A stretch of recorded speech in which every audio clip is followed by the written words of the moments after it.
Den Sauerteigansatz habe ich am Abend zuvor mit 50 ml Wasser und 50 Gramm Maismehl verrührt und dann an einen stillen Ort gestellt. Bei mir ist das in der Regel entweder die Mikrowelle oder der Backofen. In der Regel zupfe ich nach dem Gärprozess des aktuellen Teigs etwa 50 Gramm ab, wickele das in Folie ein und friere das kleine Stück ein bis zum nächsten Mal. Das funktioniert ganz ausgezeichnet und ich habe es schon mehrere Male gemacht. Geht es um Pizza- oder Fladenbrotteig, dann verdopple ich immer die Menge der Zutaten, knete diese dann schön zusammen und teile den Teig in 2 gleich große Hälften auf. Ich wiege das dann auch ein bisschen ab, damit das ungefähr die gleiche Menge ist. Die eine Teigkugel schlage ich eng in Folie ein und friere sie dann im Eisfach ein. So habe ich immer einen vorbereiteten Teig im Eisfach, was mir oft dann spontane Entscheidungen ermöglicht. Übrigens schlage ich den Teig, den ich einfrieren möchte, doppelt ein. Zuerst habe ich ihn nur einfach eingeschlagen, der Umwelt zuliebe, aber das hat sich als unpraktikabel herausgestellt, ganz besonders, wenn ich den Teig wieder auftaue. Im Kühlschrank tue ich das, und zwar über Nacht. Und ich brauche den Schutz der zusätzlichen Tüte, damit er den Kühlschrank nicht verunreinigt.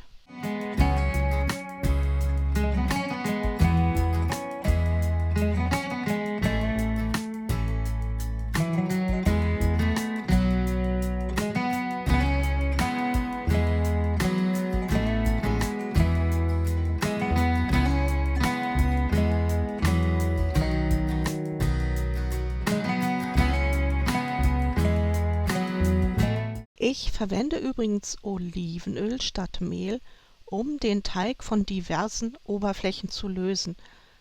Ich habe auch schon mal mitbekommen, dass andere dasselbe machen, und zwar mit Wasser statt mit Olivenöl. Das müsste ich eigentlich auch mal ausprobieren, habe ich bisher aber noch nicht gemacht. Hier zeige ich die 3 Runden des Teigfaltens. Und zwar nachdem er sich ungefähr verdoppelt hat, jeweils der Teig. Ich stoppe die Zeit nicht wirklich ab, sondern ich mache das mehr so Pi mal Daumen. Aber so ungefähr eine halbe Stunde geht er mindestens. Ich wende auch keine besondere Falttechnik an. Ich falte immer ein Stück über das andere, bis ich dann so einigermaßen zufrieden bin und stelle den Teig dann wieder zur Ruhe. Ich habe beobachtet, dass das Teigfalten sich besonders für Pizzateig lohnt. Er wird dann fluffiger und knuspriger und er ist einfach wunderbar dann. Ich beziehe mich dabei auf den dicken amerikanischen Pizzateig und nicht auf die flachen italienischen, wobei der italienische flache Pizzateig, der dünne, sich bestimmt auch lohnt, dass man ihn vorher faltet. An dieser Stelle pinsele ich das Backpapier noch mit Olivenöl ein. Das tue ich, weil sich der Teig dann auf dem Backpapier besser ausbreiten lässt. Tatsächlich ist das Backpapier eigentlich ja schon glatt, aber trotzdem ist es immer noch besser, da noch etwas Fett drauf zu machen. Der Teig war so elastisch, dass ich wirklich eine ganze Weile gebraucht habe, um ihn auf dem Backpapier auszubreiten. Man sieht meine ganze Mühe jetzt nicht wirklich, weil ich das etwas zusammengeschnitten habe, denn es ist eigentlich doch ziemlich langweilig, wenn man 10 Minuten dabei zusieht, wie jemand mühselig einen Teig in einer Schüssel ausbreitet. Nach dem Backen habe ich es ein bisschen bereut, in den Teig noch Löcher gepiekt zu haben nach dem Aufgehen, denn das hat mir optisch nicht ganz so gut gefallen.